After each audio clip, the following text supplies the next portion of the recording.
একটু খেয়াল করে শুনেন। 100 জন খ্রিস্টানকে যদি একই প্রশ্ন করে তোদের ভগবানকে, একবারই বলবে আমাদের ভগবান ঈশ্বর মসিহ যিশু খ্রাইস্ট। মুসলমানকে জিজ্ঞাসা করবে 3 থেকে 5 মানে মৃত্যুর আগে পর্যন্ত, যাকে এই তোদের ভগবানকে, একই উত্তর দেবে, ভাই আমাদের ভগবান হলো আল্লাহ। হিন্দুদেরকে যদি একই প্রশ্ন করা হয়, ভাই তোদের ভগবানকে, কনফিউজ। 100% হিন্দু 100% কনফিউজ, জানে না ভগবানকে। দ্বিতীয়ত, যদি তুই মুসলমানকে জিজ্ঞাসা হয় তোরা মসজিদে কেন যাচ্ছিস, ওদের শেখানো হয় মসজিদে যেতে হবে নামাজ আদায় করার জন্য। সপ্তাহে ওরা 100% একদিন মসজিদে যাবেই।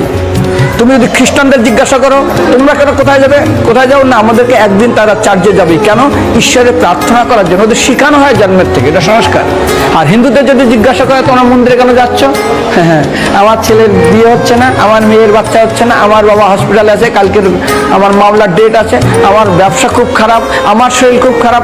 99.99 হিন্দু জানে না মন্দিরে কেন আসা উচিত, তাদের ভগবানকে মৃত্যুর পরে কোথায় যাবে। মুসলমানকে জিজ্ঞাসা করবে মৃত্যুর পর কোথায় যাবে, বলবে ভাই নামাজ রোজাতে না করি দোজকে যাব, অর্থাৎ নরকে যাব। যদি হিন্দুদেরকে জিজ্ঞাসা, ওদেরকে বলবে আর যদি করো নামাজ রোজা করি তাহলে বেহেশতে স্বর্গে যাব। যদি খ্রিস্টানদেরকে জিজ্ঞাসা করো এই তোমরা যদি আমরা ঈশ্বর আরাধনা করি হেল অর্থাৎ নরকে যাব। যদি বলা হয় যদি করো ঈশ্বর আরাধনা তাহলে তোমরা হেভেন স্বর্গে যাব। আর হিন্দুদেরকে বলবে তোমরা মরার পরেই 99% হিন্দু এটাই বলে, মিথ্যাই বলে, আমার বাবার স্বর্গে গিয়ে বসে। তোর বাবা কি জমি কেনা আছে নাকি স্বর্গে? তোর বাবা জমি কেনা আছে যে তোর বাবা মরার পরে স্বর্গে গেছে, হোয়াটসঅ্যাপ করে দেখবে এই যে একটা বাথরুম টয়লেট আমি একদম ভালোভাবে পৌঁছে গেছে, তোর বাবা স্বর্গে গেছে, জানিস তুই? আরে মৃত্যুর আগে এত কষ্ট পায়, এত কিছু করে, মরার পরে আমার বাবা স্বর্গে গেছে।